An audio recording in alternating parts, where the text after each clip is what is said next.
All right, everyone. Again, my analysis as usual. This is something that is extremely important. Americans love a hero, they love a fallen hero more, and they love the fallen hero that gets back up the best of all.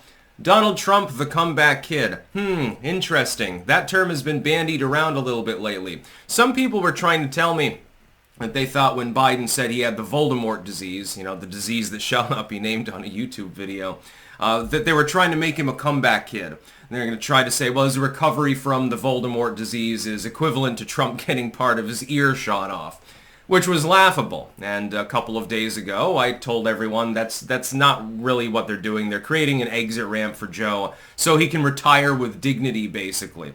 Well, I've got the long Voldemort, and so I have to... I can't run, basically. That's what they were trying to do. Donald Trump is the real comeback kid.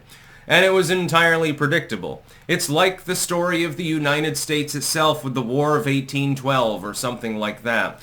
You can't really get more American, and then you have Hulk Hogan ripping his shirt off and on the RNC stage. By the way, can I please just say, the optics of the RNC were almost perfect. Because it's the exact inversion of the boring old RNCs that you had in the past. 20 years ago, what's the RNC? An evangelical minister rambles about abortion, and then you have women with ascots on, shrewish, soccer moms, and dumb shit like that, and then the candidate mumbles around about wanting to bomb Iran or something like that. Is that what you saw at the RNC? Fuck no. No, it was a fucking party. It was fun. It was actually entertaining. The DNC, if it happens at all, and I'm doubtful as to whether they're even going to fucking hold it, is probably just going to be very dour. It's almost like the parties, at least optically speaking, they've inverted. In fact, on some issues, they're kind of inverting at the moment. You always hear about that mythical party inversion back during the atomic era. Now, I think that the real inversion is happening now. You've got a party that's reverting to, hey, the 80s were pretty cool. Let's put up some neon lights and have a porn star on stage, where the Democrats are still kind of doing like the Al Gore era thing. It couldn't be more lopsided. I mean, the optics are for the Democrats right now are terrible. Donald Trump is the comeback kid. It's not Joe Biden. Yeah, Joe might get over the Voldemort disease. That's perfectly fine. Maybe he's even crazy enough to still run at this point when half of his party has abandoned him. The Republican Party, meanwhile, has risen from the ashes like a phoenix. They got crashed and burned by MAGA populism.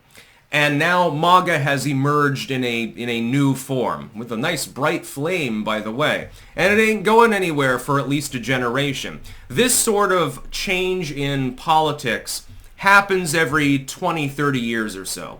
I studied U.S. history intently in college, and on my own, as just an amateur, just reading political materials. And it's pretty predictable, actually, like the length of these cycles, give or take a couple of years or thereabouts.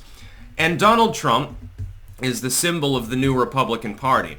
Now, that doesn't mean it's a cult. It doesn't mean it's the party of Trump. It simply means that he's the one leading you into that new paradigm within the party.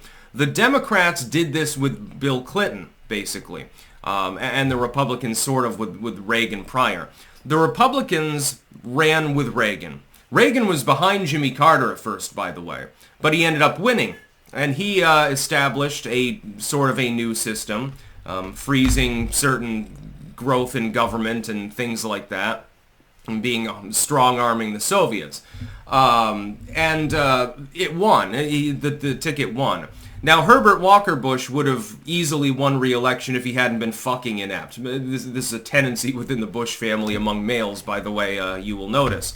The Democrats, what Bill Clinton realized is, hey, the basic stratagem, the basic idea of Reaganism, we'll take that, we'll sprinkle a little extra welfare on there with a little bit of idpol, and we'll run with that. Well, it was a winning ticket now, wasn't it? Bush did the same thing, by the way. He didn't meddle with most of those policies. He didn't change much of anything, actually, other than increasing censorship and shit like that, surveillance. Obama ran with the basic same strategy. Donald Trump comes along. He's the new kid on the block. He's not been in politics and then he creates sort of a new system. Well, the basic Reagan model needs to be reset. You know, all of this other stuff that's been added since then, we need to scrap that shit and go back to that. And we'll sprinkle a little more populism in there and do like a soft reset to 1983 or thereabouts. And it worked. He beat Hillary Clinton. He probably saved us from a fucking nuclear war in the process of doing so. Thank you, Donald Trump, for saving hundreds of millions of lives. I do genuinely believe that she would have triggered a nuclear war. I do genuinely believe that. Biden, effectively, is an attempt to reset back to like the Gore era. So the boring politics of Clinton and Gore that don't work. They don't translate to the modern world. Look at how much the world has changed since the 1990s or the early 2000s. It's unrecognizable. You have people moving for cashless society. You got fucking Bitcoin. You got all sorts of crazy shit that did not exist back then.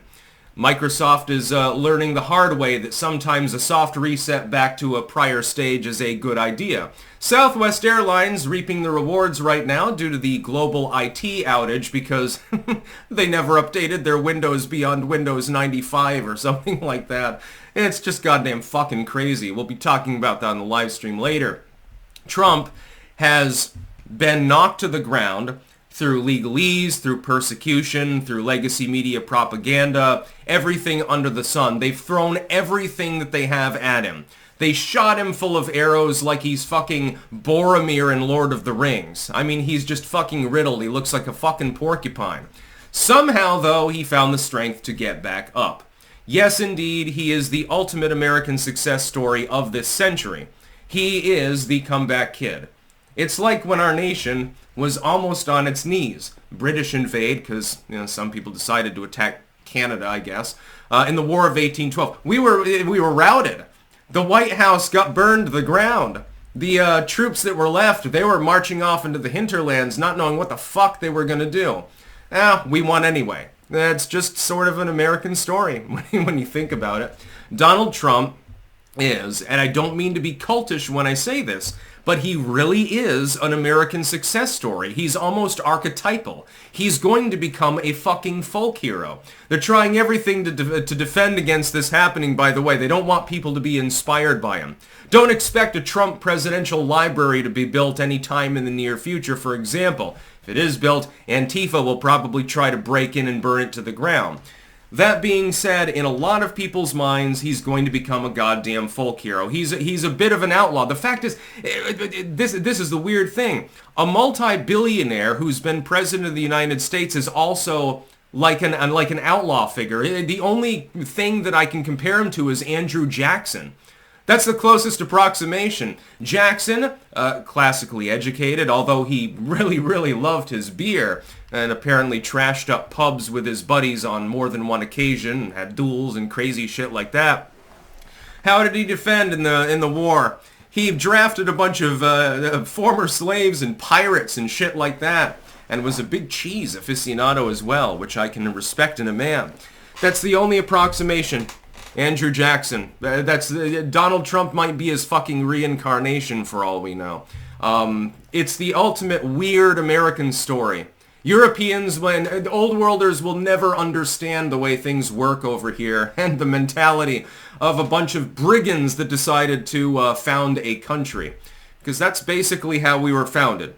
By pirates and brigands and dissidents, people who thought differently and didn't like the system the way it was, so they decided to change it.